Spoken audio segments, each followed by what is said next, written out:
ഞാൻ principal saint Thomas college Kanjirappally. എൻ്റെ പേര് സീമോൻ തോമസ്. കോളേജിൽ നാക് അക്രഡിറ്റേഷന്റെ ഭാഗമായിട്ട് ഗ്രീൻ എനർജി അല്ലെ ഗ്രീൻ ഇനിഷ്യേറ്റീവ്സ് സ്കോർ ഉള്ളതിനാൽ അത്തരം കാര്യങ്ങൾ കോളേജ് ആരംഭിക്കേണ്ടതുണ്ടായിരുന്നു. അതിന്റെ ഭാഗമായിട്ട് കോളേജിൽ സോളാർ പാനലുകൾ ഇൻസ്റ്റാൾ ചെയ്തു. അതുകൊണ്ട് കോളേജിന് ആവശ്യമായ ഒരു ഭാഗം വൈദ്യുതി ഇവിടെ തന്നെ നമുക്ക് ഉൽപ്പാദിപ്പിക്കാൻ സാധിക്കുന്നു. അതുപോലെ തന്നെ പ്രകൃതി സൗഹൃദമായ എനർജി കോളേജിന് ഉൽപ്പാദിപ്പിക്കുന്നതുകൊണ്ട് കറണ്ട് ബില്ലിലും കാര്യമായ കുറവ് ഉണ്ടാവുകയുണ്ടായി. അത് കോളേജിന്റെ മുന്നോട്ടുള്ള കുതിപ്പിനും വളരെ സഹായകരമായിരുന്നു.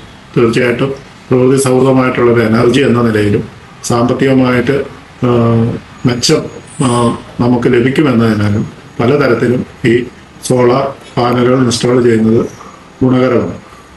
ഇത് ഇൻസ്റ്റാൾ ഇവിടെ ചെയ്തത് B&B അസോസിയേറ്റ്സ് ആണ്. അവരുടെ മികച്ച സർവീസും 1.5 വർഷമായിട്ട് ഇവിടെ ലഭിച്ചുകൊണ്ടിരിക്കുന്നു.